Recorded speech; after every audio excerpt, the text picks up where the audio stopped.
Bill Ripken, if I know one thing about you, it's bases loaded, bottom of the ninth, World Series game on the line, routine ground ball in the infield. You want Brandon Crawford handling. But in terms of flair for the dramatic, Javi Baez at the top of the list. Well, I tell you what, there's 4 plays I want to look at that happened last night around the infield. But even though there's some flair and there's some dives and there's some unusualness to it, I'm going to try to point out some of the fundamentals that they all applied to this. We're going to start with Javi Baez because you just came off those highlights. Let's look at his play right here, and this play is awesome.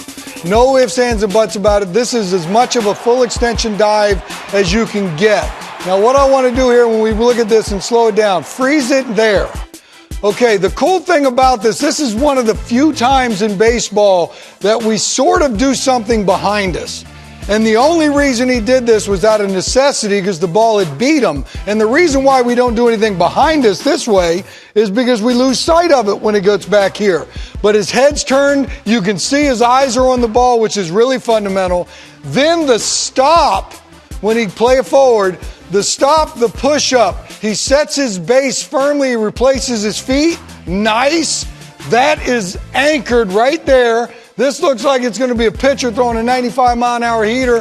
Play it through. He finishes the play and throws it all the way in the air to Rizzo, which I really like right here.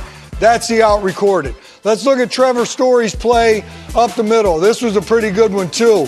Mercer tries him up the middle. The catch, the spin, the throw. Everything looks great and it's fancy. Freeze it on catch. Boom. Right there. He made sure, even though this is a difficult play, you can see him looking down. Hands out in front. He catches it out in front. He sees the catch, which is 1. Then he knows at this point in time he's got a 3-step timing, right? Play it forward. 1, 2, opens up and spins, gets on top, frees it right here at the release point. Look how quick he gets his arm up. This is beautiful. And what that allows him to do is gets the carry all the way to first base and watch him bore Ian Desmond at the end of this play. Thank you for coming to my party. Love that. Josh Harrison makes a diving play right here. Throws to first base.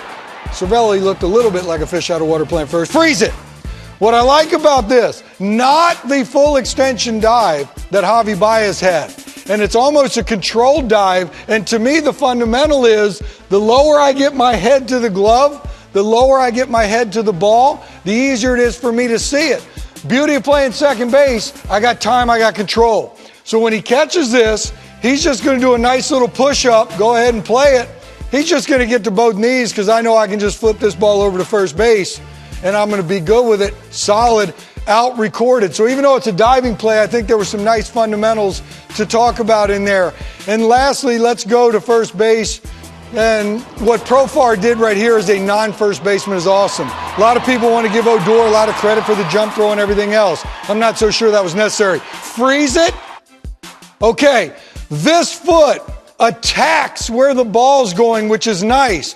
Where that foot goes, this glove is going to follow. And you ask any first baseman if this is in the pick zone or not, they're going to tell you no. So freeze it again at point of contact glove. Boom! Look at that.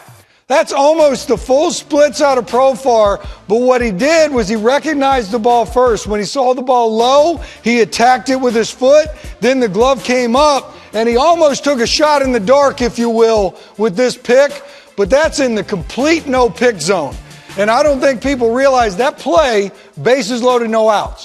1 run scored because of the double play, but if he don't pick this, 2-run score. That's a huge play right there by Profar.